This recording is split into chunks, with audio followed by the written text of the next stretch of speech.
Hola, hola, buenas tardes, ¿cómo están? Estamos aquí en Pase lo que pase a través de la Mule Stream.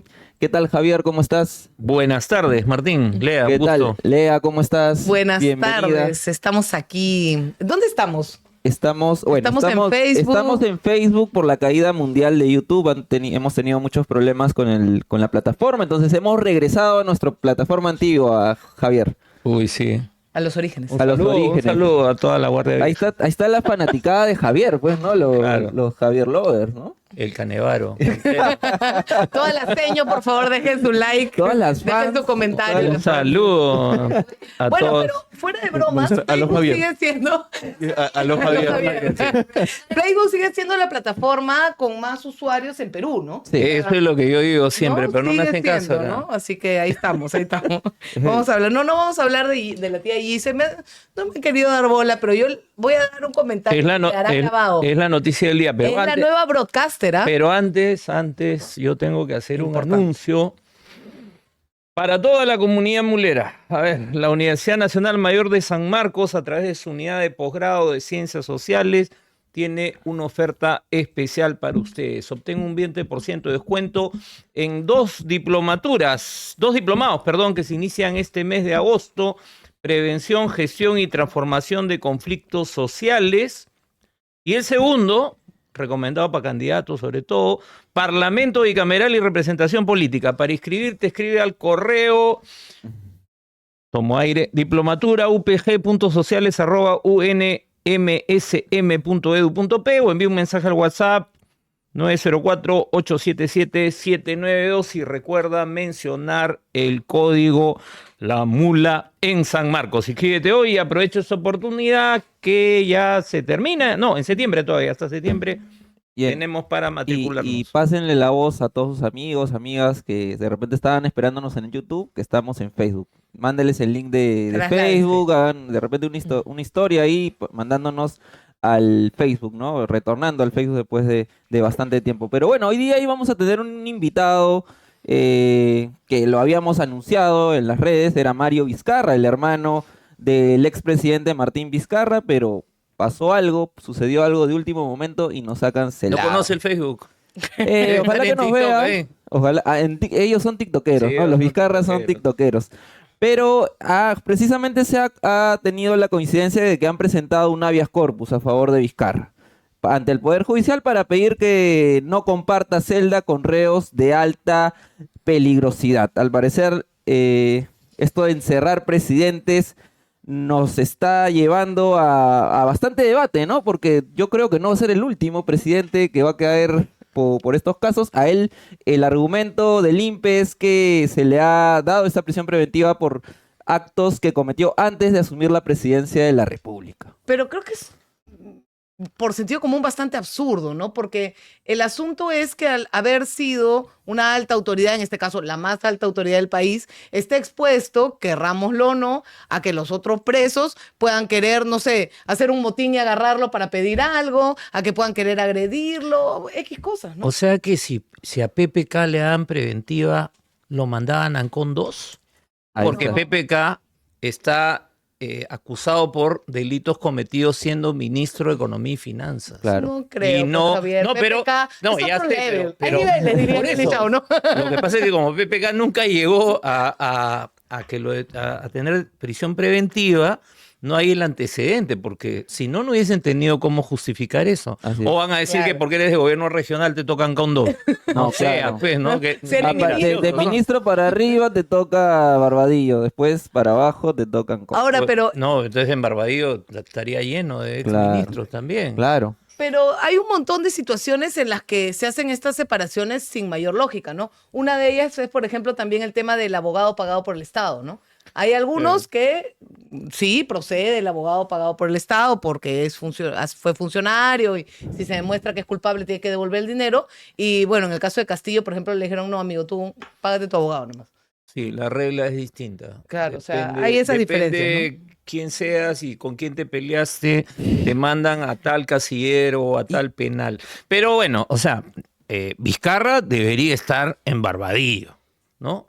O sea, debería estar ahí. No sé si es que ya no hay espacio. No, De sí hay repente espacio. ¿Hay espacio? Sí hay espacio, Y claro. creo que tendrían que ir haciendo más espacio, ¿no? Sí, están trabajando Barbadillo 2. Y esas obras de remodelación ya Sí. tienen que ir acelerando, ¿no? Ya Porque viene va a faltar Barbadillo sitio, ¿no? 2, sí. O Va a sea, faltar La sección sitio. de mujeres. Y ahora el tema está en qué tanto le puede afectar a Vizcarra o favorecer estas medidas que se están dando desde el INPE, ¿no? Porque sabemos que Vizcarra a todo le da vuelta, no es un político muy hábil y ante la adversidad siempre le da vuelta a las cosas. Entonces él ya está así, ya lanzó a su hermano, al señor Mario, le empezó a mostrar en sus redes, está hoy día en la audiencia, ha dicho que lo quieren volver a sacar o a cambiar de penal o de sector dentro de Ancón, entonces ya está en una lógica que, claro, se victimiza, ¿no? Creo que esa es parte de la política que ahora está haciendo Vizcarra. Pero se victimiza pechando, ¿no? O sea, no es una víctima lastimera, sino... No. Como dicen, no, me van a doblegar. Sí, ¿no? así. Es así, volvió a poner en su video antes de pasar a prisión. Ahora, claro, de esa manera va de hablar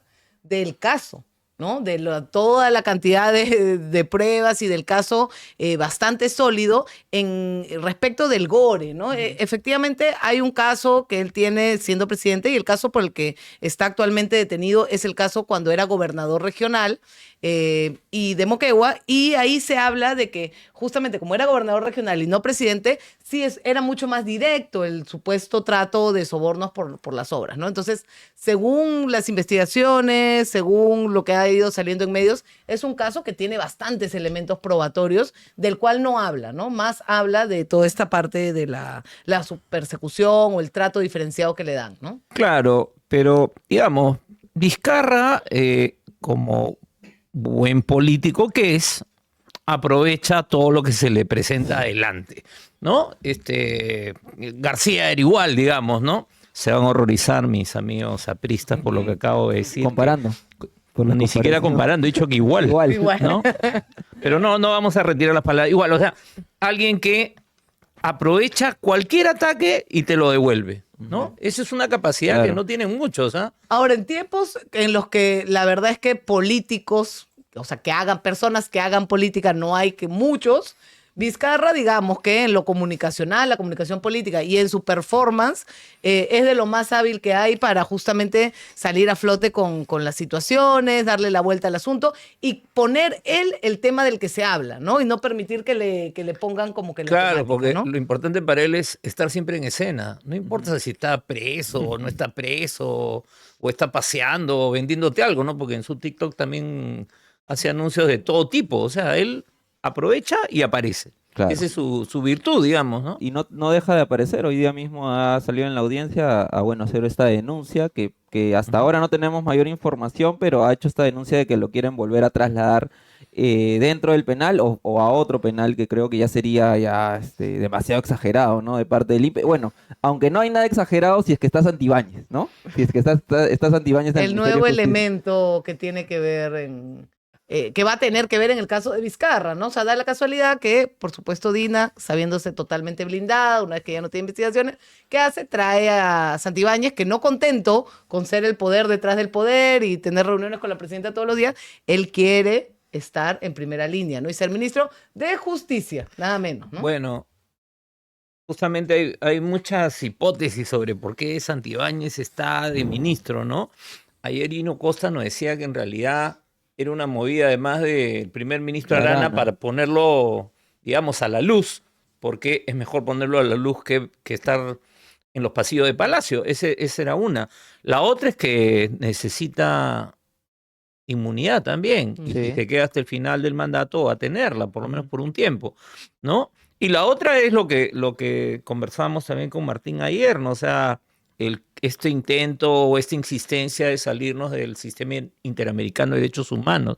Y además, la reforma del Poder Judicial y el Ministerio Público, ¿no? Creo que o sea, tiene como un montón de chamba, parece el señor Santibáñez. Y va a meter seguramente su cuchara en el tema Vizcarra también. De ¿no? hecho. Seguramente va a meter por ahí su cuchara y Y bueno, entre que les sirve que se hable de cualquier otra cosa, menos de su gestión y de las movidas que hace el Poder Ejecutivo, y de taquito lo benefician, ¿no? A Martín Vizcarra dándole una visibilidad, dándole rollo para que continúe con su campaña política. Ahora, yo también me pregunto si legalmente ha sido la mejor estrategia, porque incluso en la última audiencia, cuando ya le dictan la prisión preventiva, le llamaron la atención por estar haciendo su TikTok, sus grabaciones en la audiencia, por todo este tema de las redes sociales. No sé si legalmente realmente le ayudó o más bien evidenció, uno, que no tiene chamba, porque esa chamba de que me contrataron 2 días antes, me pagaron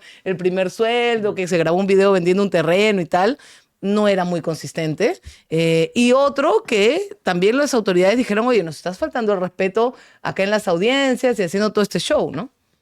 No sé si habrá pesado. Yo creo que lo que terminó inclinando la balanza fue su viaje a la isla de Santa Rosa, ¿no?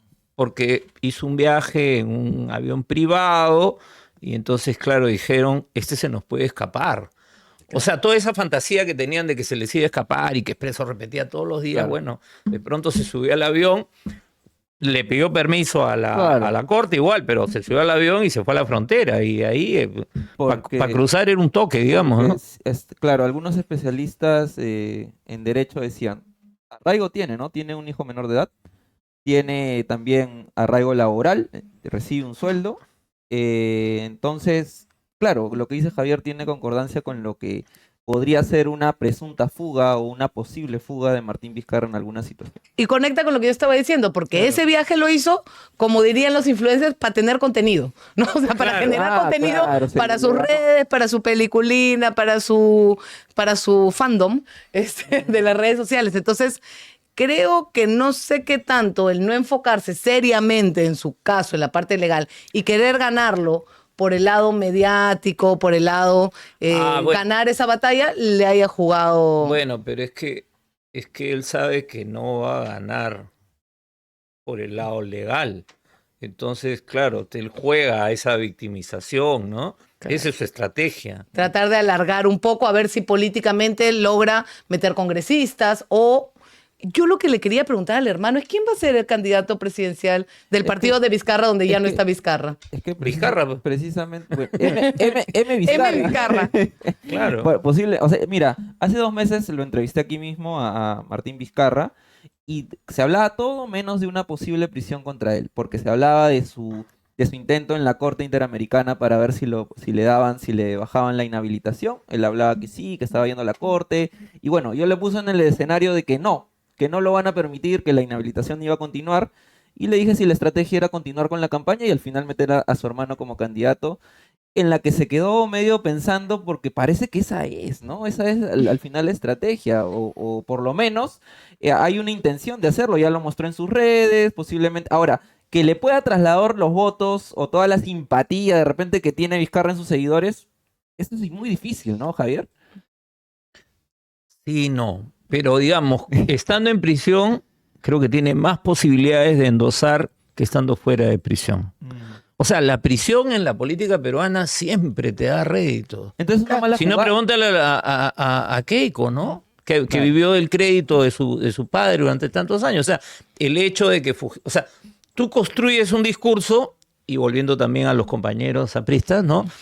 Tú construyes un discurso de martirologio, de victimización, de que me han metido preso por razones políticas, y obviamente que consolidas, digamos, a un sector que te apoya, que simpatiza contigo, por la razón que fuera, porque Vizcarra en realidad tiene las simpatías de mucha gente. ¿Por qué? Porque cerró el Congreso, Claro. ¿no? Ese es el tema principal, porque se peleó con Keiko, ¿no? Entonces, de eso vive. Claro, y mal que bien, aunque tiene muchas críticas respecto a cómo se manejó la pandemia, fue esa figura, porque además buscó ser muy presente, daba estas conferencias todos los días, que acompañó ese momento súper complejo y oscuro, y que dentro de todo se le reconoce, ¿no? Yo noto mucho en las generaciones más jóvenes, y te diría que incluso en los niños, cómo lo tienen presente por ese tiempo de la pandemia en que también ya sabemos, se vacunó, hay cuestionamientos respecto de las compras y todo lo demás, pero creo que sí esa extrema presencia en los medios de comunicación Sí. también le ayudó. Y que es un buen comunicador, eso está clarísimo, ¿no? No todo el mundo abre su TikTok y hace videos y pega, y la gente lo sigue, y la gente lo comparte, y bueno, le ha funcionado, ¿no? Claro, ahora vamos a dejar a Vizcarra un Sí. rato. Para ver el Vamos video, a el video del día. video de No. otro de los personajes favoritos de este programa, ¿no? Fernando Que Rospigliosi. no quiere venir. ¿Qué ha hecho Fernando? Que no quiere venir. ¿Qué A ha ver. hecho hoy, raro. Fernando? A ver. Dictador ¿Dónde está el video? Ahí persigue está. a los militares y policías que derrotaron al terrorismo. A este policía lo acusan por un hecho ocurrido hace 41 años. Una persecución que no termina nunca. Y los jueces prevaricadores y politizados están negando a aplicar la ley Señor, llévame. 32.107, la ley que precisa los alcances de la lesa humanidad, y la ley de amnistía también. Se están negando a aplicarla. Así es que por eso he presentado esta denuncia contra el juez Concepción Carguancho, demandando a la Junta Nacional de Justicia que haga su trabajo y que cumpla con destituir a este juez. Y ahí también se señalan antecedentes de otros casos distintos con otras leyes que este juez también está inaplicando. Sistemáticamente se burla del sistema republicano de división de poderes. No aplica las leyes aprobadas por el Congreso y promulgadas por el Poder Ejecutivo. Espero que la Junta Nacional de Justicia, en el plazo más breve posible, destituya a este juez prevaricador. Bien. O sea, van a empezar a perseguir jueces que no apliquen la norma, ¿no? Básicamente ese es el mensaje. Claro, y lo que pasa es que, como ha señalado, como dice Rospigliosi, el juez Concepción Carguancho ha dicho que la ley no aplica. Y no aplica porque va contra la Convención Interamericana de Derechos Humanos, y la Comisión Interamericana de Derechos Humanos es ley del país, no es ley, Claro. es ley de la República, y entonces por eso es que es inconstitucional la ley de amnistía y también la ley de lesa humanidad. Y Rospigliosi además se olvida de las cosas que decía hace 41 años, cuando era asesor de Javier Díaz Canseco, que era congresista en aquella época, y Javier era destacado miembro de la Comisión de Derechos Humanos del Congreso de la República, y en esa época, más bien, Rospigliosi decía que había que sentenciar no solamente a los que cometían el crimen, sino a los jefes. Eso lo decía, lo recordamos de un artículo que rescatamos ahí de los archivos del LUM sobre el caso Ajomarca. Así es. Pero además, Rospigliosi dice que hace 41 años persiguen en este caso, pero no es así, porque la mayoría de los juicios se abrieron después de que la Comisión de la Verdad emitió su informe. Claro. Porque además con la ley de amnistía de Fujimori todos los juicios fueron archivados. Entonces, que no diga que hace 41 años persiguen, porque eso es falso. Sí, y hay otro punto interesante. Yo vi la presentación del Estado peruano justamente ante la Corte Interamericana, y uno de los argumentos medulares de su presentación era: tranquilos, ya sabemos que esta ley no respeta los derechos humanos ni todo lo que estamos hablando acá, pero no se preocupen porque en el Perú los jueces son libres y pueden aplicar el control, y pueden decir control difuso y no aplicamos estas leyes. Y ese a mí me dio vergüenza ajena, pero era el argumento del Perú, en el cual supuestamente decían que como hay un poder judicial que tiene también sus propios criterios y los jueces son libres, pues que esto se iba a aplicar. Entonces viene el señor Rospigliosi y dice: no, acá, además de todo, de dar leyes en contra de los derechos humanos y de la Corte Interamericana, además perseguimos jueces. Claro. Sí, no, es que y bueno, dijeron eso, pero también dijeron que quieren la reconciliación, que por eso se ha dado esta ley, en fin, ¿no? Pero bueno, es penoso pues el rol de Rospigliosi. Concepción Carguancho lo único hecho es hacer lo que le corresponde a un juez. Si la ley viola la Constitución, no se aplica. Claro. Ese es el principio que está aplicando Concepción Carguancho. Y va a ser lo que va a ser la constante en la mayoría de jueces, o casi todos los que tengan estos casos en su sala. O sea, no está haciendo algo que está fuera de lugar para nada. La misma Gloria Cano aquí nos dijo que iban a recurrir a este tipo de de pedido al Poder Judicial en los casos en los que se está juzgando a los denunciados por crímenes de lesa humanidad en estos años. Entonces, me parece que el vocero de la impunidad, que ahora se ha convertido Rospigliosi, ¿no? Es el vocero, porque no hay otro más. Creo que el vocero con él y por ahí hay alguno, ¿no? Del Ejecutivo, está en las fotos, ya la vemos que le gustan las fotos con estos personajes, pero el vocero ya está anunciando persecución para los jueces, ¿no? No, y el señor Rospigliosi, pues, por lo visto, dentro de todos los defensores, porque algunos están como en la sombra, es el que tiene como, digamos, como se dice coloquialmente, el cuero de chancho de salir y pelear y dar la batalla y no tiene vergüenza intelectual o algún tipo de reparo de decir, bueno, ya hice la ley, ya me repliego un poco. Veamos quiénes han ido a esa audiencia también, ¿no? Yo decía, ¿por qué no ha ido de repente un Aníbal Quiroga? ¿Por qué no ha ido un jurista, digamos, más de peso? Ha ido Ángel Delgado, ¿no? Con una presentación que parecía una columna de Expreso vociferada a voz en cuello.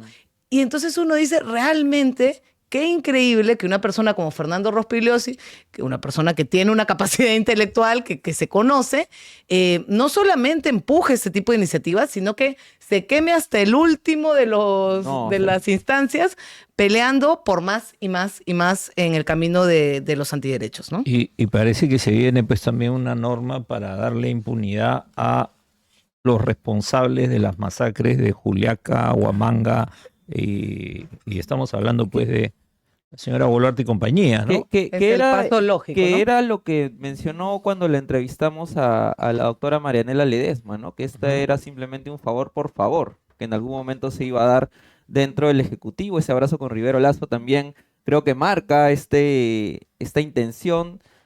Además de salirnos de la Corte, creo que es el objetivo a largo plazo, ¿no? Y ahora no sé qué tan largo plazo, algunos especialistas dicen que va a tomar su tiempo, como Úrsula Indacochea, pero con Santibáñez lo va a presionar y va a meter todas las balas ahí, me parece, ¿no? Pero también hay otro detalle que conversamos hace unos días también aquí en el programa, que es, pónganme pues otro desacato. Pónganlo ahí en la fila de los desacatos, ¿no? Del gobierno peruano, en la fila de la vergüenza y me llega. Y me siento en todo. O sea, a Dina le llega altamente y se limpia el pelo con el desacato y listo, ¿no? Ni siquiera necesita salirse de la corte. Simplemente se mantiene en una posición de desacato que evidentemente en algún momento va a tener una consecuencia, pero a ella qué le importa, ella ya está por irse, ya está limpia, sin investigaciones y ya está en la posición que quiere. Entonces ahí también yo discrepo con algunos análisis que comentaban el gobierno de Dina es débil, ¿no? Que está resquebrajada, que está asustada. Yo la veo sentada en sus 4 letras, muy cómoda, muy acompañada, muy arropada y más bien apurando todo lo que tiene que hacer y deshacer para dar la posta a un gobierno que sea afín a ella, por supuesto, y que le asegure continuar la impunidad y salir bien librada, ¿no? Y parte fundamental es esto de librar a los culpables de las masacres, ¿no? Es fundamental para ella, y ¿no? de alguna manera el retorno de Santibáñez al gabinete es para terminar de limpiar el terreno, como se dice, ¿no? Dejar todo el terreno nivelado para que todos se vayan tranquilos a su casa. Ese es un poco volviendo al primer tema, ¿no? Claro. Santibáñez está ahí para que todos los problemas que puedan tener, todos los obstáculos para que ellos no puedan seguir libres, desaparezcan, digamos. Claro, y ¿no? en su primer día en funciones con el jefe del INPE, ¿no? Creo que también marca una línea de lo que va a ser también las funciones de Santibáñez en el Ministerio de Justicia. Bueno, tenemos a nuestra invitada, ella está aquí en el set. Le damos la bienvenida a Paola Bustamante, ex ministra de Desarrollo e Inclusión Social. Vamos a hablar sobre los otros cambios en el gabinete que sucedieron. De los que nadie habla. De los que nadie habla, ¿no? Que han pasado caleta. Hola Paola, ¿cómo estás? ¿Qué tal? Bienvenida. Un gusto tenerte aquí en el programa, pase lo que pase. Bueno, para hablar de Fanny Montellano, que acaba de asumir el Ministerio de Desarrollo e Inclusión Social. Su designación se produce en medio de una crisis en la lucha contra la anemia, la desnutrición infantil y un contexto de cuestionamientos al funcionamiento del nuevo modelo de alimentación escolar. ¿Cuál fue tu reacción cuando viste a la señora Montellanos poniéndose la faja de ministerial? Bueno, en realidad la designación de Fanny Montellanos me parece que ha sido un minuto de reflexión de la presidenta Boluarte, porque el mayor error creo que cometió fue haber incorporado en el Ministerio de Inclusión Social a alguien que no tenía idea de cómo funcionaban los programas sociales. Y Fanny Montellanos ha estado en el MIDIS, ha estado en el Programa Mundial de Alimentos, me parece, ha estado en FAO, ha acompañado inclusive los procesos iniciales de creación de Jaliwarma desde la cooperación, luego ha estado involucrada en el ministerio, ha sido viceministra, ha sido asesora. Entonces, en realidad, cuando yo vi a Fanny poniéndose el fajín y juramentando, dije, bueno, ojalá, y eso espero de manera positiva, que efectivamente llegue a poner orden en el desorden que existe en este momento en el ministerio, porque conoce el rol del ministerio, conoce por qué fue creado, y ahora va a tocar, pues, si efectivamente va a recibir el apoyo de la presidenta y del gabinete para hacer los ajustes que tenga que hacer, porque está contra el tiempo.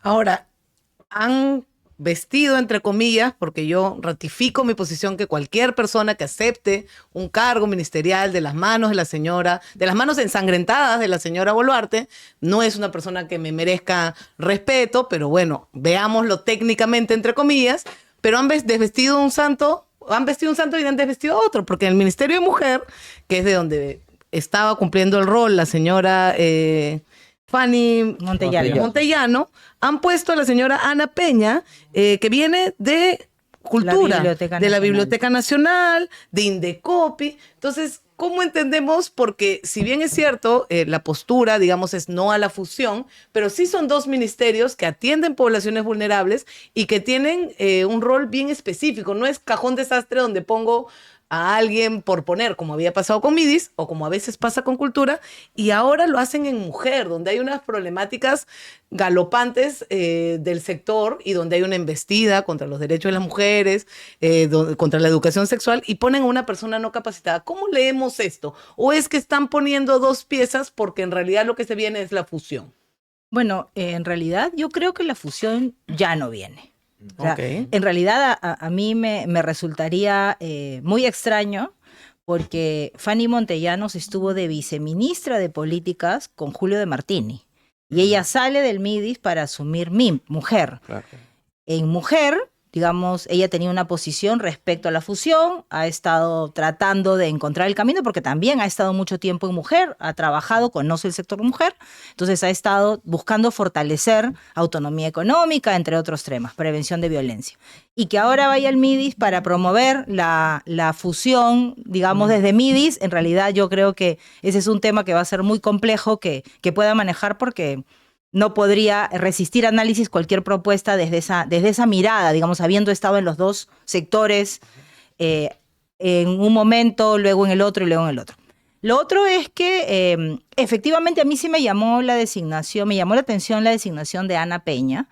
Busqué inmediatamente los antecedentes y uno de los temas efectivamente es que no conoce el sector y por lo tanto de pronto lo que sucede es que me imagino yo que dada la situación de crisis de alimentación escolar, entre otros temas del MIDIS, tuvo que tomar la decisión de mover a la ministra Montellanos a la otra cartera y buscar quién le aceptaba Mujer, porque finalmente también hay nivel de recambio a nivel viceministerial, que en todo caso, claro, en cualquier caso hubiera... Pero digamos que aparece como que el MIDIS es más importante que el Ministerio de la Mujer. En realidad, cuando hizo el cambio de Fanny a Mujer y Leslie a MIDIS, la imagen fue que se fortalleció Mujer claro. y se desinstitucionalizó MIDIS y ahora está regresando. Pero es ¿no? una cosa errática, es que ¿no? es errática. Totalmente errática. Hay que cubrir puestos. Ahora, definitivamente es errática, coincido totalmente. Sí, ahora, te quería hacer una pregunta sobre el nuevo programa de alimentación escolar, ¿no? Porque yo te entrevisté a ti, me acuerdo, el año pasado, sobre el nuevo programa en aquel momento, que era Guasimicuna, que ahora ya es el antiguo programa, ¿no? Y tú me decías, es imposible que esto pueda implementarse el próximo año, pero no solo que no fue posible, sino que volvieron a haber los mismos problemas y ahora nos crean un nuevo programa. O sea, eso... Entonces, ¿Qué está pasando ahora exactamente? No sé si tienes la información con la alimentación escolar para comenzar y si este programa va a poder funcionar finalmente. Bueno, lo que está pasando con la alimentación escolar es que de manera errática lo que ha hecho el gobierno es solo cambiar de nombre.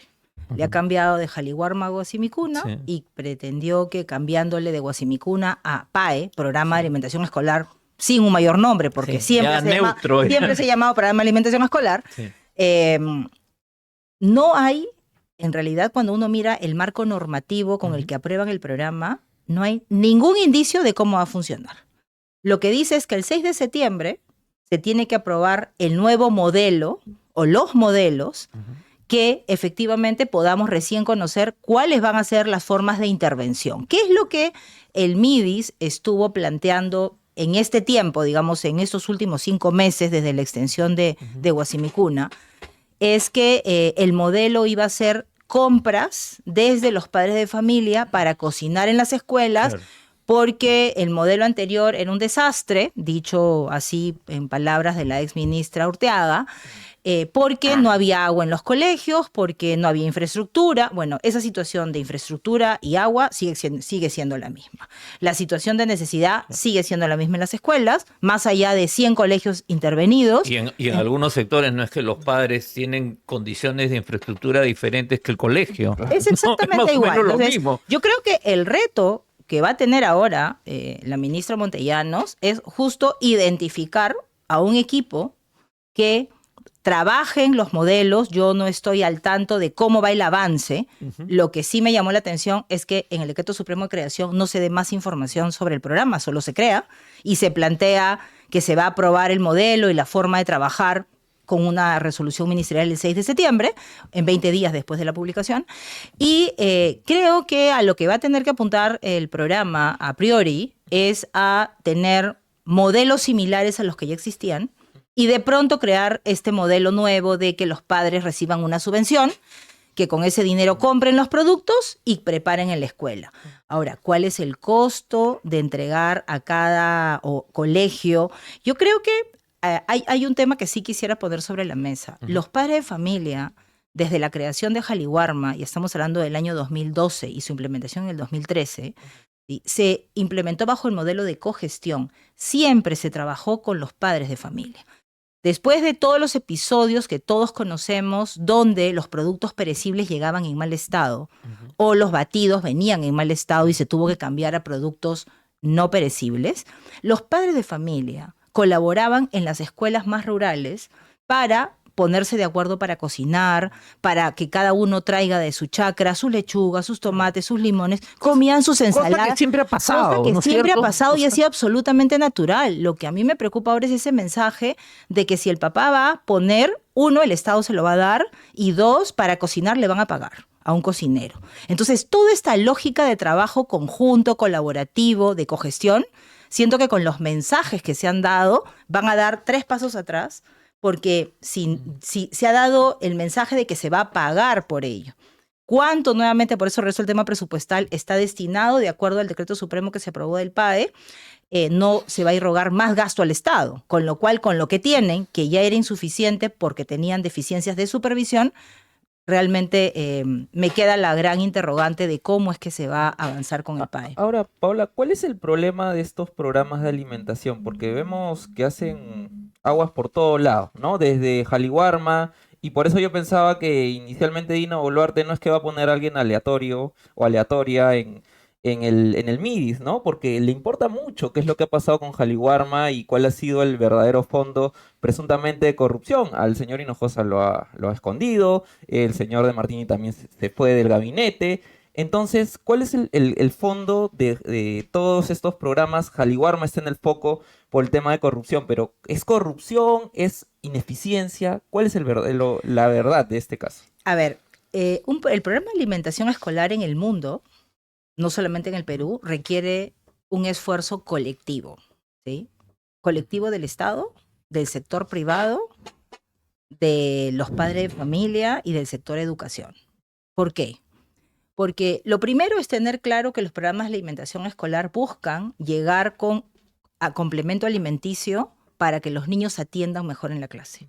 hay un estudio, la única evaluación de impacto que se hizo y la hizo Pablo Lavado, da algunas informaciones al respecto. Los padres mandan a sus hijos porque van a comer alguno de los 5 alimentos del día en la escuela, sienten que efectivamente van a tomar su desayuno, ahí donde se da desayunos y almuerzos. Entonces estaban contentos con eso. La evaluación es un incentivo para asegurar inicial, primaria y secundaria. Entonces, importante eso. Lo segundo es cuando tú vas a elaborar el menú de lo que van a comer los niños, tienes que tener en cuenta las diferencias geográficas y qué tipo de alimentos les vas a entregar, porque tienen que ser alimentos que se los coman. No olvidemos que el programa de alimentación escolar lo que busca es que el niño consuma el alimento, no comprar, no dinamizar la economía local, no movilizar la agricultura familiar, no, es que el niño consume el alimento de la mejor calidad. Entonces, que sea un alimento que le caiga bien además, porque exactamente, tiene que seguir las clases. Exactamente. Entonces, armar el menú, armar la lista de productos implica mirar qué hay en el mercado.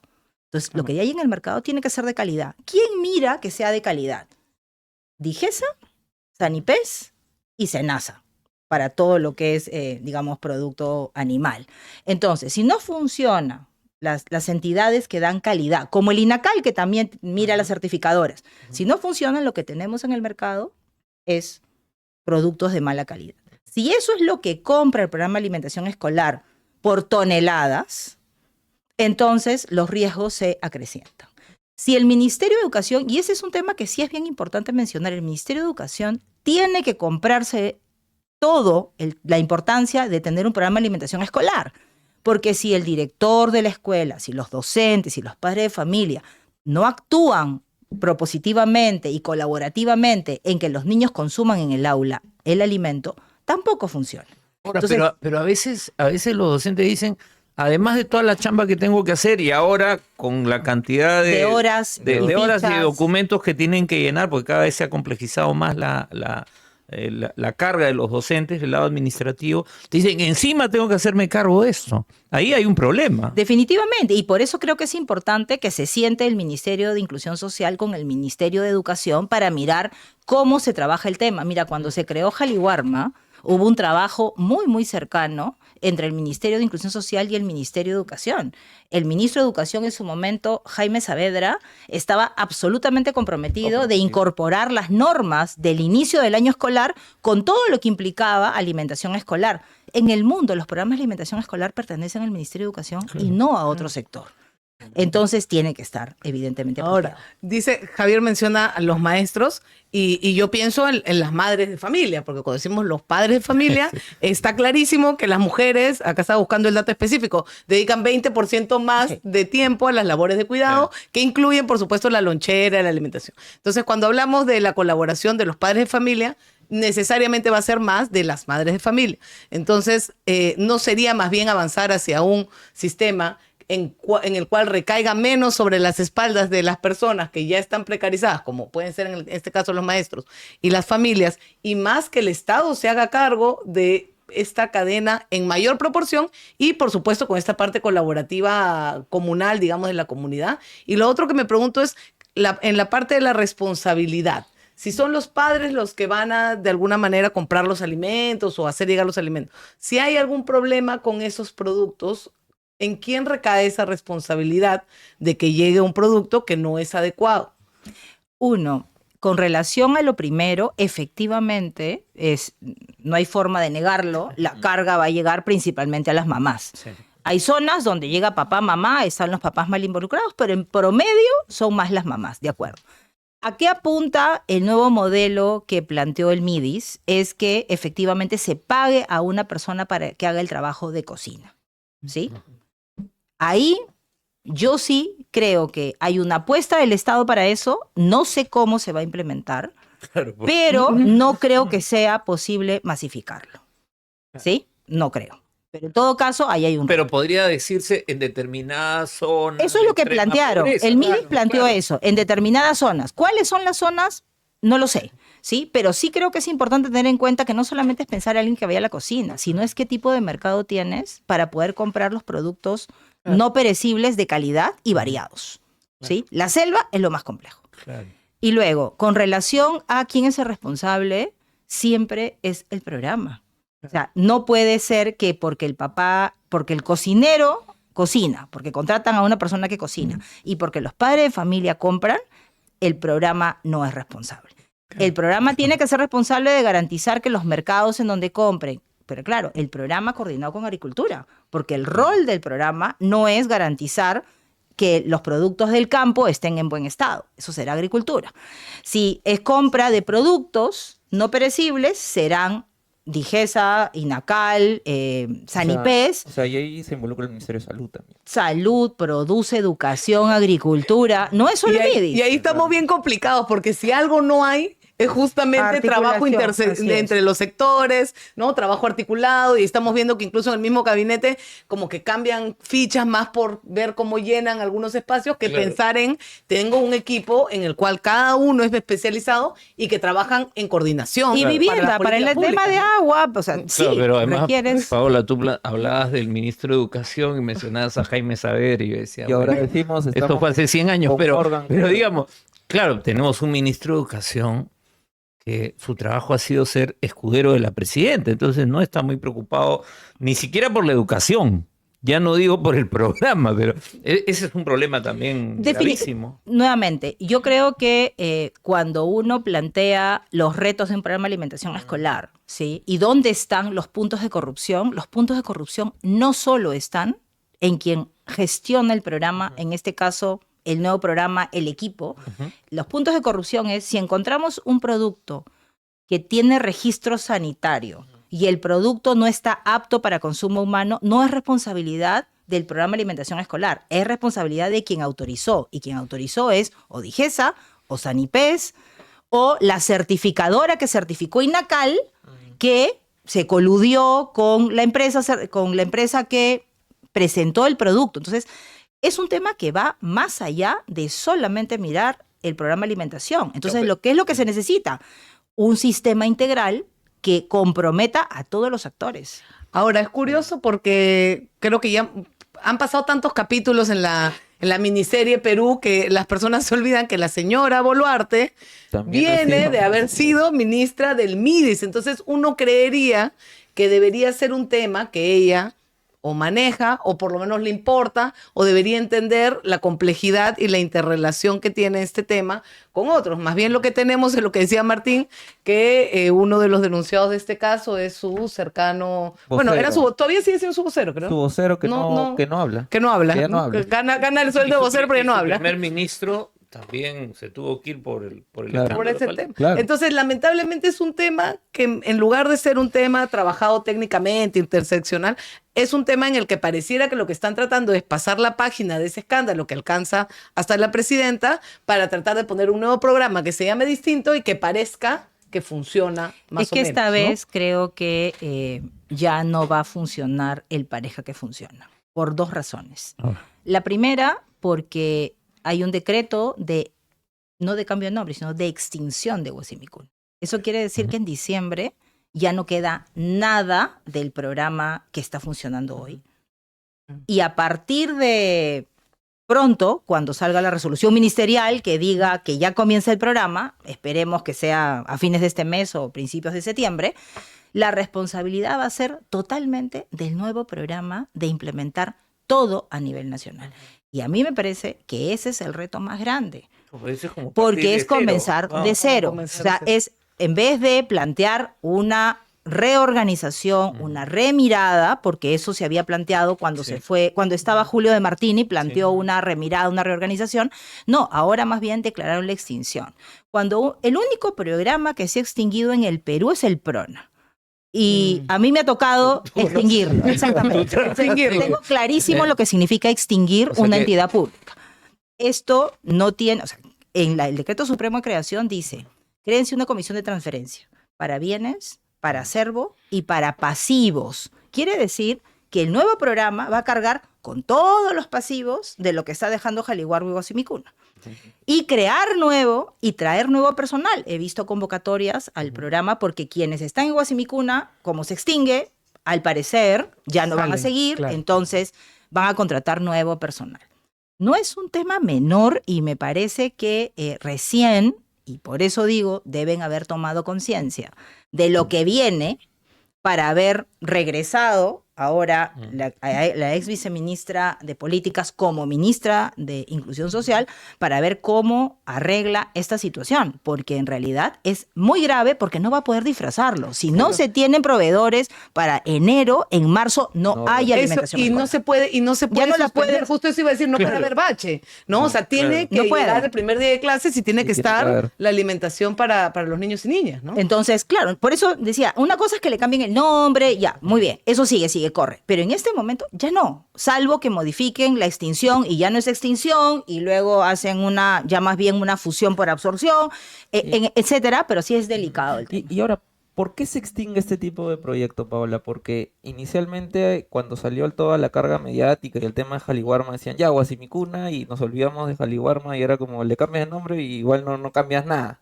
Pero ahora se ha extinguido. ¿Por qué se extingue y qué es lo que tiene que haber ahora? Y lo que pasa es que si nosotros seguimos el discurso, digamos, de estos 4 años, ¿sí? Sobre todo el discurso que viene desde Julio de Martini y acrecentado por la ex ministra Urteaga, ¿sí? Es el programa funciona mal hace mucho tiempo. ¿Sí? Y todo uno tras otro ha dicho funciona mal hace mucho tiempo sin darse cuenta que es culpa de quién anteriormente y siempre termina en estos últimos 4 años. Claro. Antes fue la pandemia y la pandemia generó que el programa se maneje distinto. Cuando entra en el 21 Pedro Castillo, tenía el reto de seguir pandemia y mirar cómo volvía la alimentación escolar a la escuela. Entonces, si El las reto de la cosas, señora Boluarte si fue, las cosas no se han hecho, exactamente. Entonces, por eso a mí me parece que ya no hay más discurso detrás y lo que salió de la manga fue extinguir, sin tener pleno conocimiento, ¿sí?, de lo que significa extinguir una entidad pública en el Perú. Y crear una en vísperas de un proceso electoral y con todos los cambios que hay, puede ser un problema también, ¿no? De hecho, es un problema, Javier, porque a mí me parece, y acuérdate que salió el ministro de Economía, entre otros, creo yo, por 2 temas. Por el sueldo, del aumento de sueldo de la presidenta, pero lo segundo, por haber dicho que iba a extinguir 16 programas, Claro, ¿sí? claro. También utilizó la palabra extinguir. Escucho y digo, no tiene idea lo que significa extinguir. Claro. Crear Y en todos los o crear sectores, nuevos la gente sectores. Está temblando ahí, a ver. Entonces, luego también crear nuevos ministerios, fusionar nuevos ministerios, como si en la administración pública eso pasara solo fuera fácil, ¿no? Con chasquear los dedos y júntense todos y se arreglen. Entonces, sí, definitivamente hay una situación, me parece muy crítica respecto a quienes dan el pase legal de algunas decisiones que debieran tener sustento técnico, y esta es una de ellas. Ahora, ya no hay marcha atrás.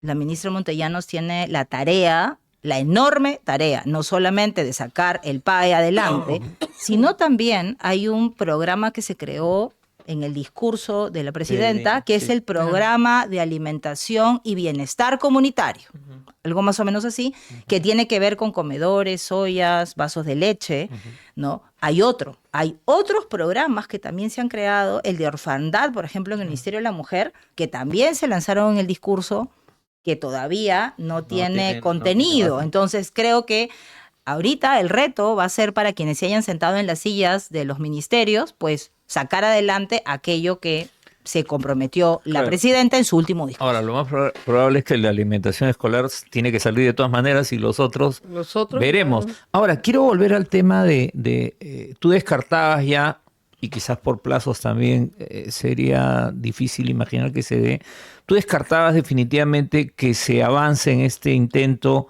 que hubo de una fusión del MIDIS con el Ministerio de la Mujer. Había un proyecto de ley inclusive que se presentó el año pasado en el Congreso. O sea, ¿tú dirías que eso ya difícil Mira, que pueda ir o todavía se le puede ocurrir a...? Mira, yo creo que el primer indicio que tengo de que la fusión tentativamente no iría es que no estuvo en el discurso. Ni avances, ni replantear la nueva fecha, a diferencia del anterior. Entonces, ese es un primer mensaje. Lo segundo es que ya darle a poco tiempo del cambio de gestión, darle la tarea a las ministras que están en este momento asumiendo, tanto en MIDIS como en MIM, la tarea de generar una fusión, ya entonces se cae todo. Porque en medio de una fusión, Claro, no puedes podrías... estar creando programas nuevos. No puedes crear, ¿por Claro. qué?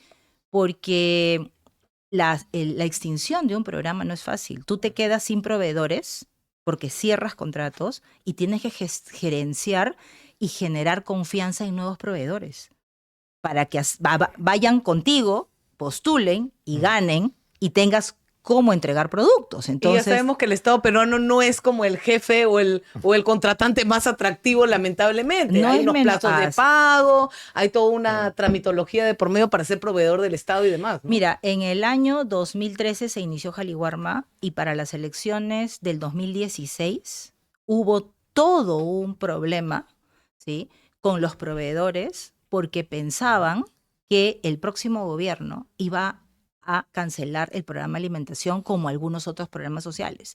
De hecho, varios partidos políticos en plena contienda electoral tuvieron que decir que iban a mantener el programa de alimentación escolar.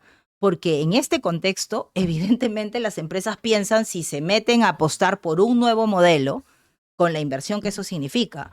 Entonces, no es fácil crear y menos aún aportas. No, recordemos también que cuando estamos por culminar un año de gestión gubernamental, a partir de abril, donde ya se sabe quién ganó, ya se acabó la gestión. O sea, es decir, Claro, además. Sí. o sea, Dina Boluarte, además de todas las cosas que conocemos, va a ser recordada como la presidenta que en algún momento tuvo el MIS a su cargo de precisamente poner ese ministerio en una grave crisis y sobre todo la alimentación escolar en su crisis creo que más grave.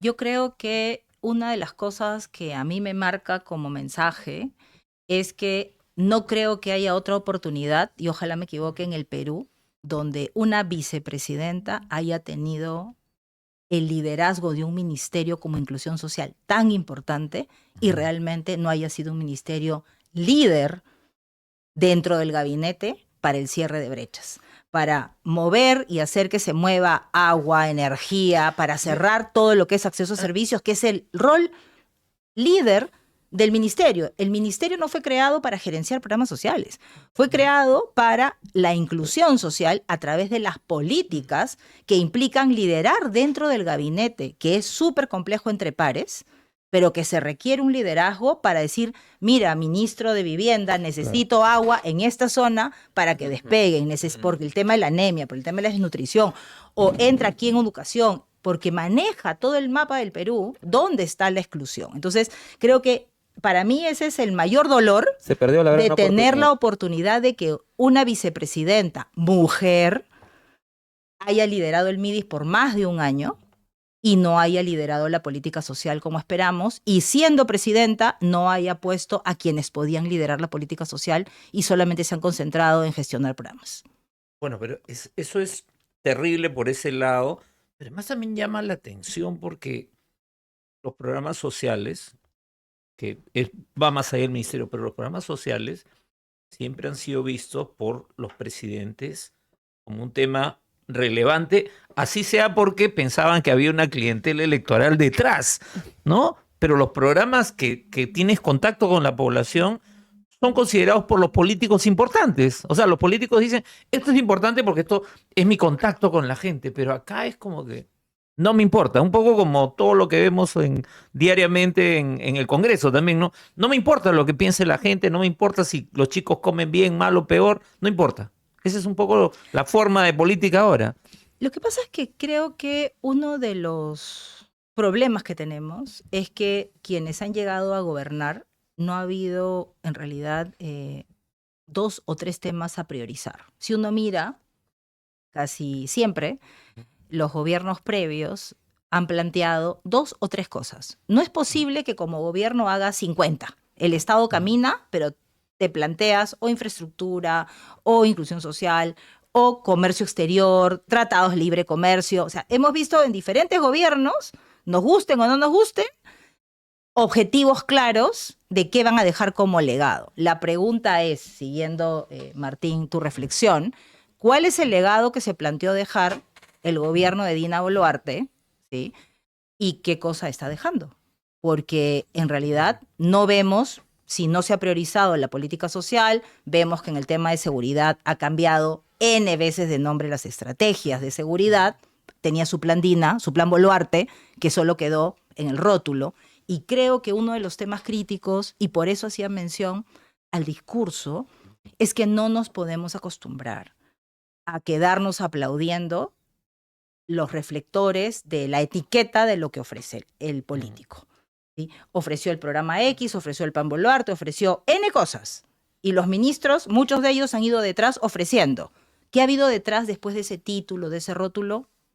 Entonces creo que hemos reflexionado mucho y ojalá que los peruanos sigamos reflexionando para que esta situación no vuelva a suceder. No podemos seguir esperando, ¿no?, que en discursos nos llenen con compromisos, ofertas que al final nadie cumple y nadie Ahora, tampoco hablando de rinde cuentas. Hablando de compromisos y ofertas, si tú tuvieras que decirle a los candidatos o candidatas a la presidencia de la República, ¿qué cosa es lo central? ¿Dónde se tendría que concentrar a partir del 2026 las tareas del MIDIS? ¿Dónde apuntarías tú? Yo creo que uno de los temas centrales que le diría es que el Ministerio de Inclusión Social es un pilar fundamental para la competitividad del país. ¿Por qué es un pilar fundamental para la competitividad del país? Porque si mantenemos las cifras de pobreza, de desnutrición y de anemia, entonces no vamos a poder lograr para nada un país competitivo. Entonces tiene que concentrarse en un liderazgo de política social, mirar cómo se articula la reducción de la pobreza, porque no solamente es a cargo del MIDIS, sino que apoye el liderazgo del MIDIS, y obviamente tendría que estar alguien que tenga la visión macro de las cosas para que lo social sea transversal a los diferentes ministerios. Con eso se puede cerrar brechas en agua, se pueden cerrar brechas en los diferentes servicios básicos, se puede mirar en intervenciones sociales para reducir pobreza de la mano con generación de empleo. Pero si no vinculamos y siempre pensamos que la pobreza va por un lado y la primera infancia va por un lado y la competitividad por el otro, vamos a seguir igual o peor porque no vamos a tener generaciones de recambio que permitan que las cosas sean diferentes. Ahora, creo que quizás lo que está errado es analizar a este gobierno, a esta etapa de poder ejecutivo, como una persona que ha llegado al gobierno con alguna idea, cuando estamos frente a una persona que pactó su llegada al gobierno traicionando al que era presidente, porque llegó de vicepresidenta, nadie sabe bien cómo, y que su principal objetivo desde el inicio ha sido quedarse ahí sentada, no más que cualquier otra propuesta, ¿no? Y ha sido capaz de ejecutar lo que ha tenido que ejecutar para poder seguir ahí sentada como presidenta, y un poco lo que decíamos, ir poniendo personas que más o menos la ayuden a sobrevivir políticamente, ¿no? Entonces creo que en ningún momento de su gestión hemos visto que haya una idea de, bueno, ya llegué acá por la circunstancia que fuera y voy a ver qué cosa bueno puedo hacer en el tiempo que tengo en el poder, ¿no? Sino más bien tengo que ir tapando porque tengo que ir tapando que asesine personas, tengo que ir tapando que hay este escándalo de corrupción, tengo que ir tapando y tapando y tapando, ¿no? Entonces creo que es bien generoso el análisis de la gestión como una gestión que tenía alguna idea de un proyecto que, como dice Paola, otros gobiernos, nos gusten o no nos gusten, con sus casos de corrupción y denuncia, llegaron con alguna idea de algo que querían hacer, una o dos o tres Claro, cosas. No llegó para gobernar, ¿no? Boluarte, que llegó, se encontró con la presidencia de la República. Se encontró, pero yo creo que, o sea, era... el arte de quien llega al poder, si no tiene claro, entonces es de rodearte de gente que te ayude a tener claridad. Claro. Acá Entonces, pero no si siempre empiezan lo vas a masacrando tener. personas, está un poco No complicado siempre, que las personas quieran siempre, ser tu equipo, ¿no? Claro, acá se rodeó de escuderos, ¿no? Es parte del problema, porque claro, los problemas que estamos hablando del MIDIS, uno los ve también en los otros sectores, o sea, el nivel de la gestión se ha deteriorado. Claro. La en institucionalidad todos en los el país sectores. ha caído mucho y creo que hay sectores, ¿sí?, que silenciosamente caminan.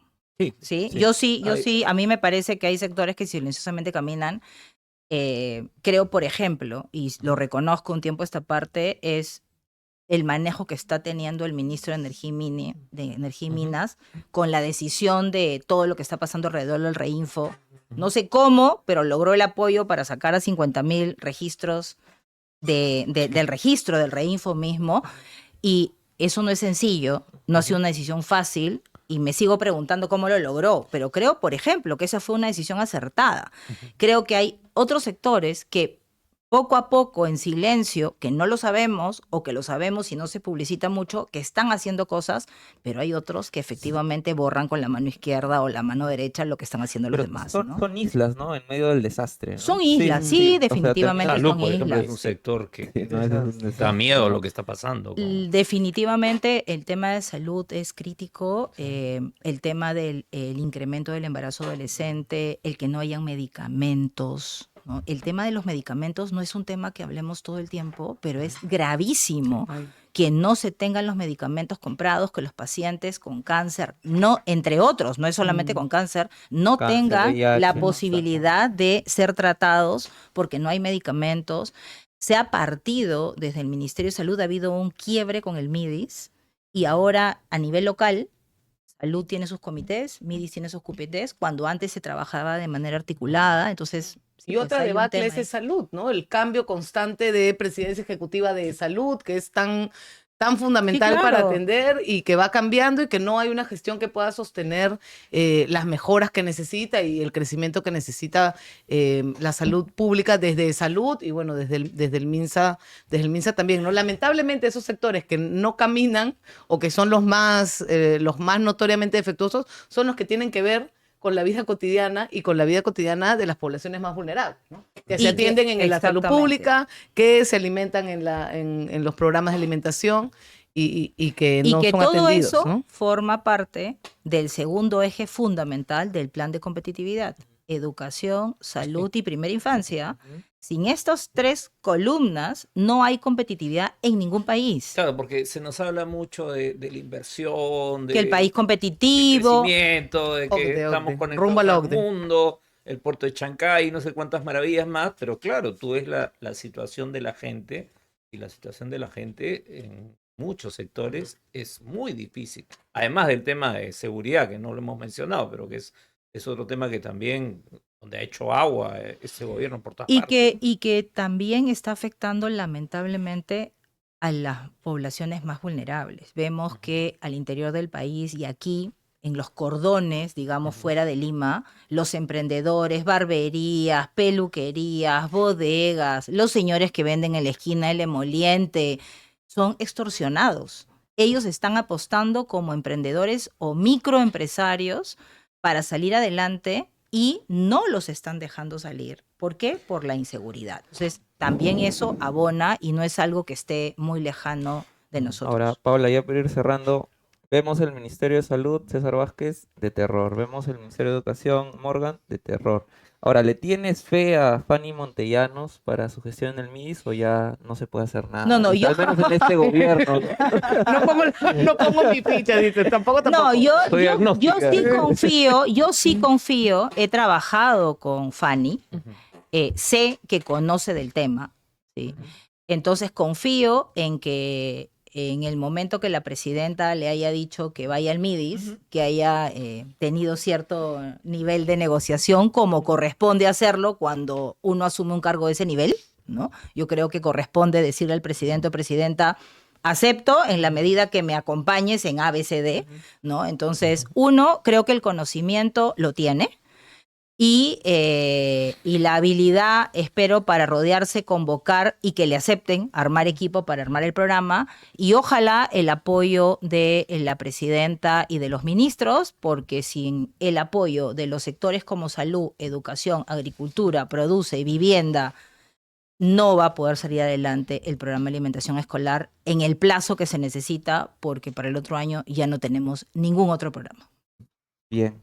Bien, ha sido muy amable, Paola, en estar estos minutos con nosotros aquí en Pase lo que pase en la Mule Stream. A ustedes las Muchas gracias. gracias. Gracias. Bien, ha estado con nosotros Paola Bustamante, ex ministra de Desarrollo e Inclusión Social. Tenemos un bloque más todavía. Va a estar con nosotros, Jessica Quiroz Ruiz, abogada de las víctimas de Sahueto, Javier. Ya estamos con ella todavía, ¿no?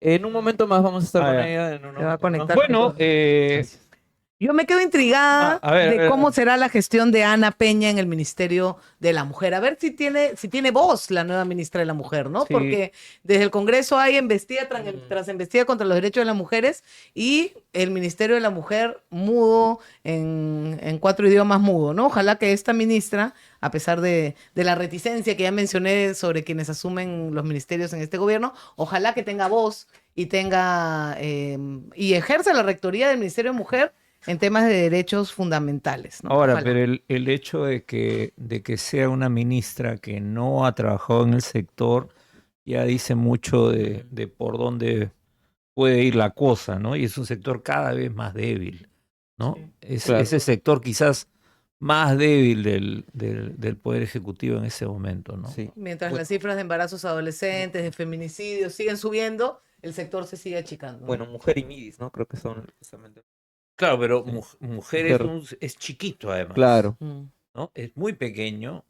Cultura es un sector pequeño, ambiente, son sectores pequeños porque además tienes encima siempre a los congresistas y a las congresistas que son enemigas de la mujer. Y digo Claro. congresistas hombres y mujeres porque hay unas Milagros congresistas que, Aguayo, como principal, claro, ¿no? que Alejandro Muñante, están en ¿no? contra de todo lo que son los derechos de las mujeres, ¿no? Claro, y era lo que le decía a Paola, lo contradictorio que es que una mujer presidenta no haya tenido ninguna política a favor de las mujeres, y siendo ella de la cartera del MIS tampoco, o sea, más bien lo ha llevado casi a la extinción al ministerio, al ministro. Sí. Y yo me vuelvo a preguntar qué será la vida de Freddy Hinojosa, ¿no?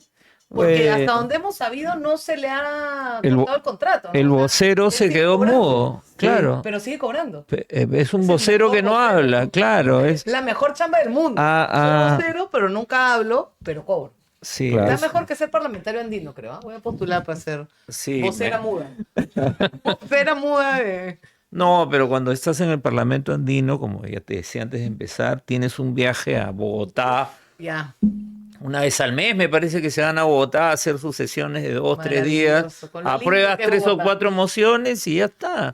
Y tienes viático y la pasas bien, en fin, o sea. Claro. Y ahora, la gente le pone muy poco foco a las sesiones del Parlamento andino, ¿no? Cero. Prácticamente pasan inadvertidas. Hace Cero, poquito salió cero. un reportaje de Panorama, me parece, contando todo lo que gastan en cada Cero, viaje, en sí. cada reunión. Porque, Claro, ¿no?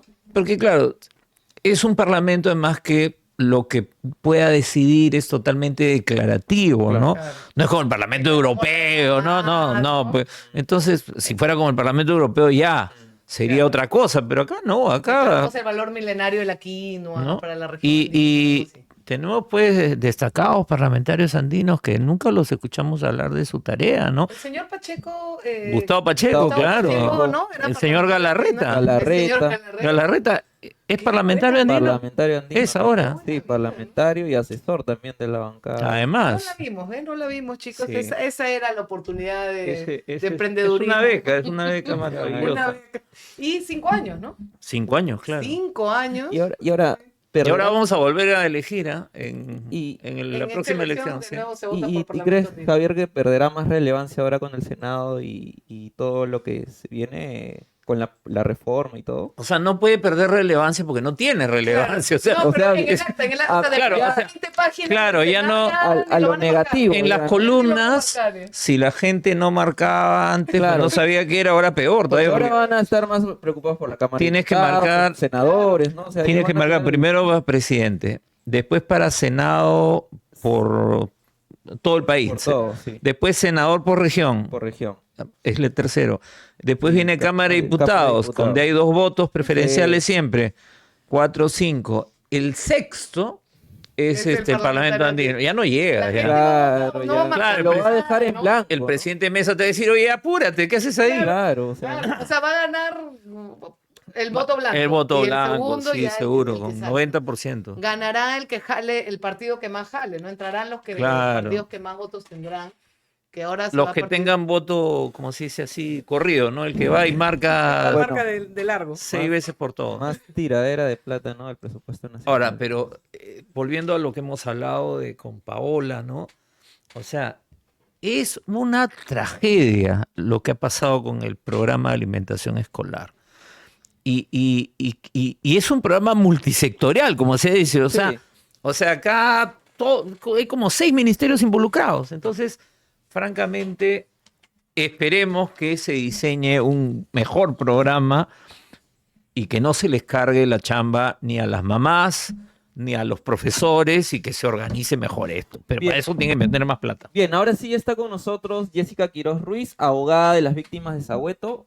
¿Qué tal? ¿Cómo estás, Jessica? Un gusto saludarte, Martín Sarmiento. Estoy con Javier Torres y Lea Sacín en Pase lo que pase. ¿Qué tal? Muy buenas tardes, Patricio, y bueno, a todos los que están en audiencia. Muy buenas noches, ya estoy todavía en Pucallpa, seguimos acá con las incidencias posteriores a la lectura de sentencia y bueno, los escucho. Bien, por fin se tuvo justicia luego de que aquel 1 de septiembre del 2014 los líderes ayánicas Edwin Chota, Jorge Ríos, Leoncio Quintísima y Francisco Pinedo fueron asesinados por madereros ilegales en Ucayali. ¿Nos puedes hablar de este precedente en esta sentencia, en este juicio que se ha realizado además entre noviembre del 2023 y agosto del 2025? Claro, recordemos que primero hubo una sentencia de primera instancia que recién pudo culminarse en abril del 2024, donde se condenó a los ahora sentenciados por segunda vez, que son José Estrada Guaita, Hugo Soria Flores y los hermanos Atachi Félix. Ellos fueron condenados a 28 años de pena privativa y 3 meses. Impusieron también una reparación civil de 200.000 soles en total para que lo paguen de manera solidaria y bueno, a cada uno de los deudos les correspondería 50.000, ¿no? Gracias a la defensa de la parte agraviada, que se logró también sustentar el daño moral, ¿no? Con relación a los agraviados. La sala, en esta segunda sentencia, confirmó la sentencia de Sí. primera instancia, dictándose nuevamente la suma, bueno, el monto de uno, confirmando la sentencia en cuanto a la pena, que fue 28 años y 3 meses, y incrementando el monto de la reparación civil de 200.000 a 400.000 soles, Ahora, ¿no? Eso doctora, fue el incremento. sí, doctora, si bien hemos mencionado la sentencia en primera instancia y la de ayer que ha sido en segunda instancia, los sentenciados ahora en segunda instancia siguen prófugos de la justicia y las organizaciones indígenas precisamente están exigiendo su captura y garantías para, o sea, a quienes siguen defendiendo el territorio. Entonces, ¿cuál es el pedido actual de la defensa? Bueno, nosotros estamos contentos con el logro de la confirmación de la sentencia. Ya tenemos 2 sentencias condenatorias y eso nos da pues pie a que podamos solicitar y exigir al Poder Judicial la inmediata captura de los sentenciados. Se entiende de que una vez ya dictada la sentencia, el juzgado emite las órdenes de captura. Estamos en ese proceso. Esperemos que se ejecute la pena y que estas personas puedan ya ser recluidos en el penal, ¿no? Eso es lo que exige en este caso los deudos, las hermanas, ¿no? Las viudas de Sahueto están preocupadas y por obvias razones los sentenciados continúan en libertad. Ellos han estado participando en las sesiones de la audiencia de apelación y sin embargo, como todos han podido ver, no han estado presentes. 2 de los sentenciados se pudieron conectar de manera virtual acompañados de sus abogados de la defensa, que fue Hugo Soria Flores y José Estrada Guaita. Entonces, sin embargo, el abogado de los Atachi Félix, que son Josimar y segundo Atachi Félix, tampoco se conectó el abogado ni tampoco los sentenciados, ¿no? Y eso hace advertir, pues, este peligro de fuga que ya lo habíamos anunciado, ¿no? En una entrevista anterior, en donde, en efecto, si no tenemos una ejecución inmediata de la sentencia, no solo ponemos en riesgo a las hermanas, sino a la comunidad Alto Tamaya-Sahueto. Hay que poner en contexto que una de las hermanas, que es Lita Rojas, vive en la comunidad Sahueto y a 10 minutos de la comunidad está la comunidad de Putaya, donde vive la familia y segundo Atachi Félix. Entonces, estos son los puntos muy preocupantes, ¿no? Y que consideramos y que es un riesgo latente a las hermanas y viudas de Sahueto. Ahora, Jessica, felicitándote en primer lugar por el trabajo que has hecho para que se logre justicia en este caso. ¿En la sentencia hay algún señalamiento de la Corte en relación a garantías para la vida de los familiares que de alguna manera estaría amenazada, ¿no? Porque hay intereses, no solamente los acusados, sino otros cómplices que puedan haber tenido en atentar contra su vida o su integridad personal? La sentencia lo que señala es, uno, establece los indicios, ¿no? Para poder determinar la responsabilidad penal, eso ha quedado claro. También se ha establecido los indicios para establecer la pena, que es una pena bastante importante, ¿no? Porque hay un agravante, que es el agravante de alevosía, establecido en el artículo 108 del Código Penal, artículo 3. Y bueno, sobre las garantías, lamentablemente el Poder Judicial, los jueces penales, no dan una mirada constitucional a las sentencias penales, ¿no? Eso solamente puede verse en una acción de amparo o acciones de garantía, ¿no? El equipo legal, porque somos un equipo, recordemos que somos 3 abogados que representan a las viudas. Yo represento a 2 de ellos, que son Ergilia Rengifo y los familiares de Francisco Pinedo. Entonces, hay 2 abogados más que me acompañan, que representamos a las viudas. Hemos tratado de incorporar un precedente, uno primero colocando el precedente de pueblos indígenas, la autodeterminación, la necesidad de conocer la integridad de cómo es la estructura y cómo se debería abordar el tema de la reparación civil desde una mirada no solamente personal, sino también colectiva. Colectiva, ¿no? Porque es un daño Así es. al pueblo en conjunto, al pueblo Es un indígena. daño al pueblo por la pérdida de sus autoridades. Recordemos que Huinchota era una autoridad indígena. Jorge Ríos Pérez, a quien represento, también era el vicejefe.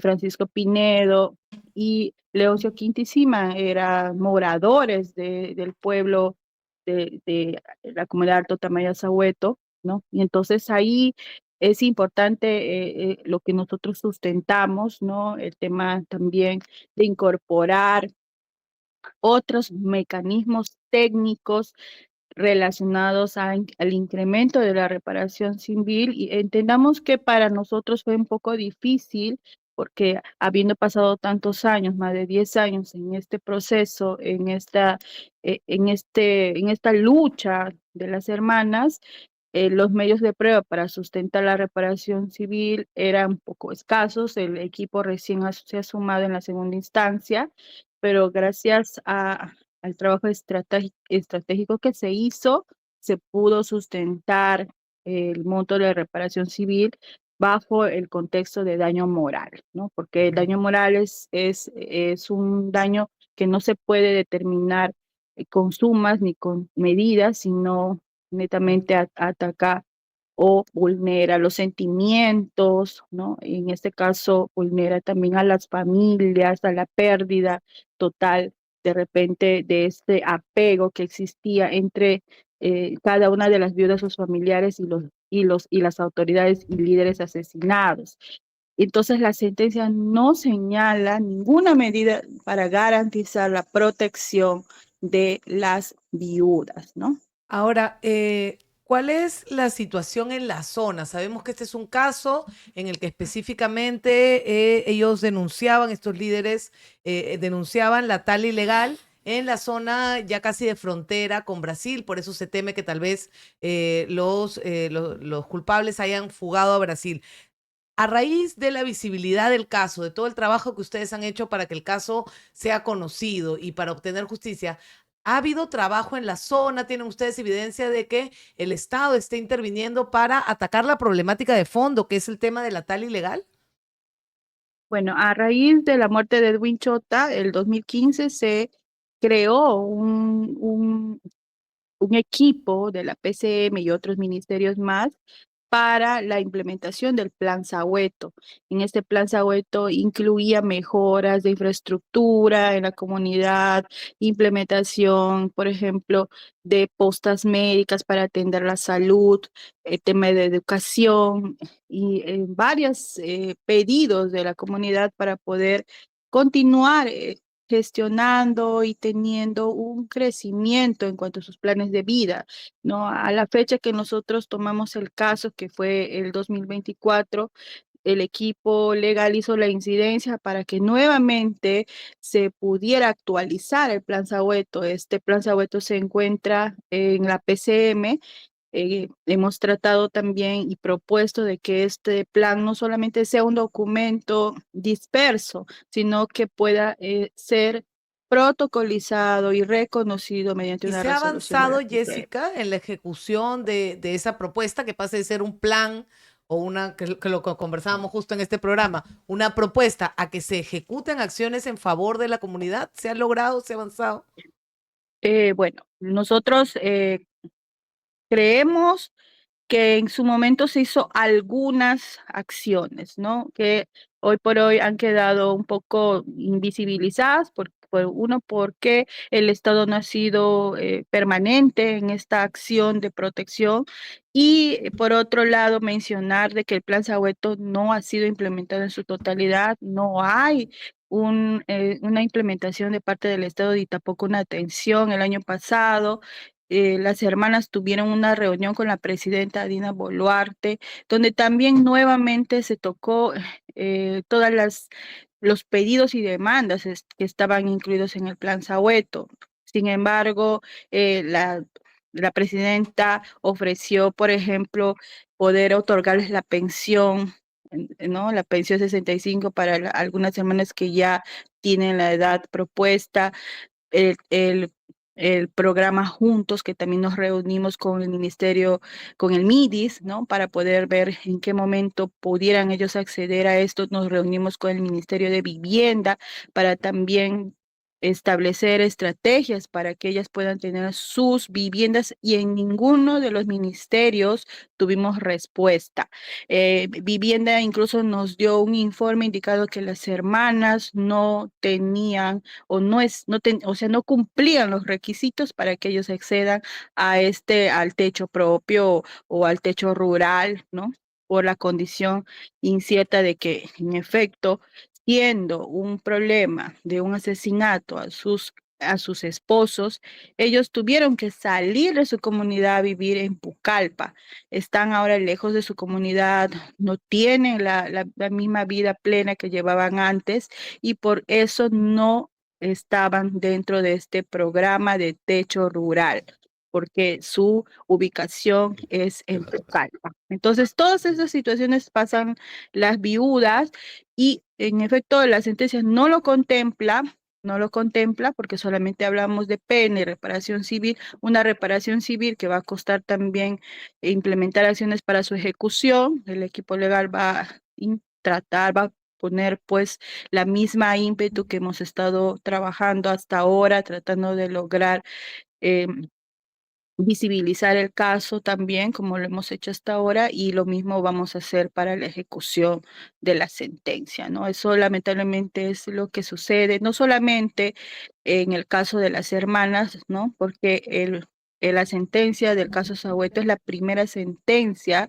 que se pronuncia sobre defensores indígenas, defensores de territorios, autoridades, ¿no? Que defendían su territorio y que buscaban un reconocimiento o, perdón, la seguridad territorial a través de su titulación, ¿no? Titulación que posterior a la muerte de Huichota recién se pudo dar.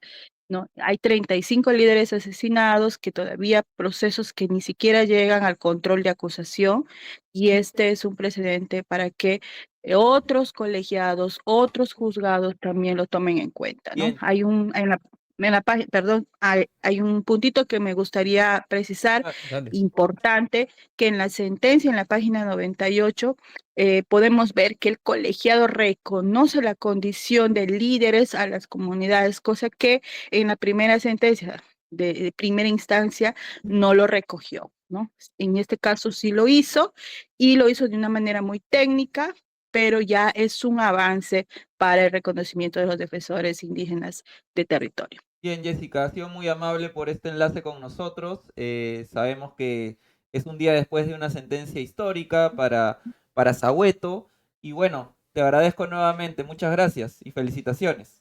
A ustedes muchas gracias, al equipo también que nos ha acompañado, de verdad, les haré llegar las felicitaciones de Bien. parte de ustedes. Muchas gracias. Ha Muchas estado gracias, con nosotros Jessica Quiroz. Jessica Quiroz Ruiz, abogada de las víctimas de Sahueto. Bueno, Lamentablemente, como decíamos, un papel que reconoce unos derechos, pero que en la práctica no hace nada. Y los culpables fugados. claro, y es indignante, además, que todo lo que les han ofrecido no lo implementan, ¿no? Y decir que no calificas, para mí eso me ha generado, ya uno se indigna, porque decir que no calificas para techo propio, porque te mudaste de tu comunidad y ahora vives en Pucallpa, me parece ya un escándalo. Y Pues. además te mudaste de tu comunidad Claro. porque el peligro sigue ahí y Claro. los tipos que asesinaron a tu familia Están libres. están sueltos. Así es, y fugados. por eso Los yo fugados de le la preguntaba, porque ayer también José Ugaz nos mencionó, o sea, las familias tuvieron que mudarse, y entonces, claro, los jueces en la sentencia han podido incorporar ese tema, dando una recomendación, claro, en el marco constitucional, porque va más allá del penal, pero nuestros jueces a veces se limitan a algunos, a su marco y no quieren salir de él, pero de todas maneras es, como decía Martín hace un momento, una sentencia histórica, pero ahora hay que trabajar para que la sentencia sea una realidad, porque si no, como tantos otros prófugos, ¿no? Como el general Mori, Orso, prófugo, y que ahora ya seguramente quiere volver a su casa, gracias al señor Rospigliosi, en el caso de Edwin Chote y los otros dirigentes de Sahueto, ¿no? Hay que hacer todo lo posible para que los mataron terminen en la cárcel, que es donde tienen que estar por los próximos 28 años, como A ver dice si la la sentencia. policía hace operativos de esos que hacen capturando que deudores de alimentos y gente que se pasa de luz roja, hace un operativo y Sí. captura a esos Hay, sujetos, ¿no? hay una actualización de algunos temas. Ajá. INPE ha descartado cualquier tipo de traslado, de nuevo traslado a Ya Martín sería Vizcarra. bueno, ¿no? Y luego también el INPE ha ordenado una nueva evaluación al traslado de Betsy Chávez, que está a cargo de la misma jefa de seguridad, denunciada de ser parte de una organización criminal. Además, que lo denuncia el abogado de Betsy Chávez, Raúl Noble. Y bueno, el caso de Betsy Chávez, nosotros hemos tratado el tema en varios programas, ¿no? Un tema del que alguna gente, no sé por qué, no quiere hablar. Es sorprendente que alguna gente esté muda con este tema. Quiero destacar que Flora Tristán ha sacado una nota hace una hora, ¿no? Preocupándose por el tema y señalando algo que habíamos señalado acá, que intervenga la Cruz Roja Internacional, ¿no? Hay una oficina de la Cruz Roja acá. Y ya también se lo planteamos a Raúl Noblecilla, dijo que sí, había gestiones, pero es un tema frente al cual uno no puede estar indiferente. Más allá de lo que uno piense sobre la actuación política de Betsy Chávez, si está de acuerdo, si no está de acuerdo, si es su real político, si es su amigo o lo que fuere, ¿no? Acá hay un tema humanitario. Y los temas humanitarios se tienen que atender, no mirar de costado porque, no me cae bien la señora, o no simpatizo con su postura, o si digo algo me van a acusar de castillista. O sea, me parece que es un tema en el que uno no puede ponerse de costado, como lamentablemente está haciendo mucha gente que defiende los derechos humanos, pero que en este caso se ha quedado callada. Así es, y el comunicado, hace unos días Manuela Ramos sacó un comunicado también, Sí. hablando, además, más allá de la situación que denuncia específicamente Betsy Chávez, que se tiene que investigar y que se tiene que llegar a saber si están vulnerando sus derechos. En ese penal hay muchísimas mujeres que podrían estar sufriendo la violación de sus derechos fundamentales. Entonces, las personas privadas de su libertad por haber cometido, algunas aún sin sentencia, como es el caso de Betsy, tienen derechos.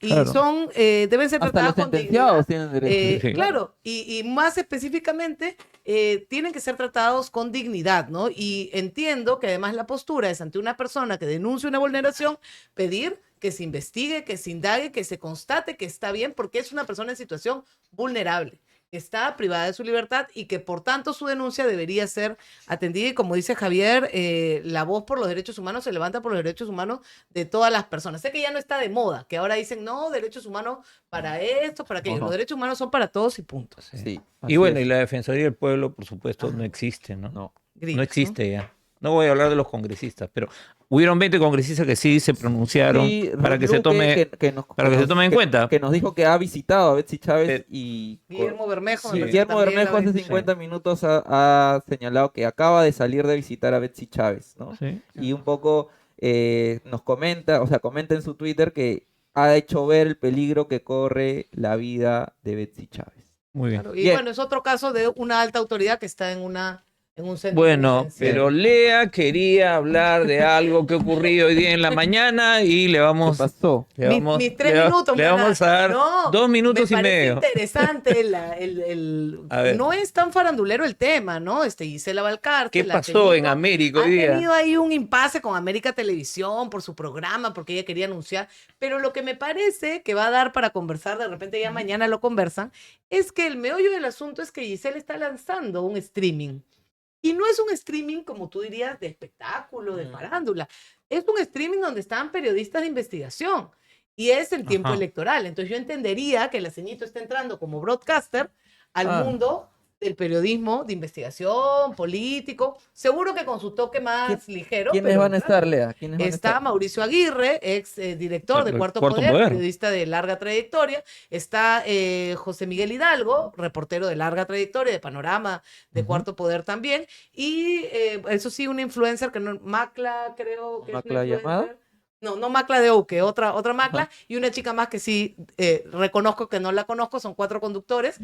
Pero hablan de un programa con reportajes, con opinión, con periodismo, y en tiempo electoral. Veremos a dónde llevan estos nuevos vientos a la ceñita. Recordemos lo que pasó con precisamente con América en las últimas elecciones. Recordemos lo que pasó. Bien, Bueno, Veremos. nos vemos. antes de irnos, ay, despídete. espérate. No. Hay una A toda la comunidad mulera, para recordarles que la Universidad Nacional Mayor de San Marcos ofrece, a través de su unidad de posgrado de Ciencias Sociales, una oferta especial para todos los amigos de la Mula, amigos y amigas y amigues. Obtengan un 20% de descuento en los diplomados que se inician en este mes de agosto. El primero, prevención, gestión y transformación de conflictos sociales. Y el segundo, parlamento bicameral y representación política. Para inscribirte, escribe al correo diplomatuраupg.sociales@unmsm.edu.p o envía un mensaje por WhatsApp al 904-877-7792. Y lo más importante, aguanta que no termino, recuerda mencionar el código La Mula en San Marcos. Me encanta eso de La Mula en San Marcos también. Espero que se Suena mantenga chévere, suena para las próximas matrículas también. Inscríbete hoy y aprovecha esta oportunidad. Y no olviden de darle me gusta al programa, compartir y suscribirse al canal de YouTube de La Mula, aunque hoy día no hemos salido en YouTube. Aarón, mañana ya debemos estar volviendo a YouTube, ¿no? ¿Quién No. sabe? Aarón ¿no? está preguntando si está Lea, no, dice. se sabe. Me estás Sí. insultando, Bueno. me he dado cuenta, Bueno, ya saben que si no salimos en YouTube vamos a salir en Facebook. así Mañana que ya está. tenemos algún invitado ya confirmado. Todavía no, todavía Sorpresa. no. todavía no. Rocío Silva Santisteban va a Rocío estar Silva. acá a las 5:30, ¿cómo que no? Ok. Rocío Silva Santisteban, Claro, vamos a conversar claro. con ella 5:30 acá. sobre varios temas vinculados a la coyuntura. Bacán. Bien, Ahí gracias está. Lea, nos vemos el próximo Nos martes. vemos el próximo martes. Gracias, chao, nos Chao. vemos. Chao.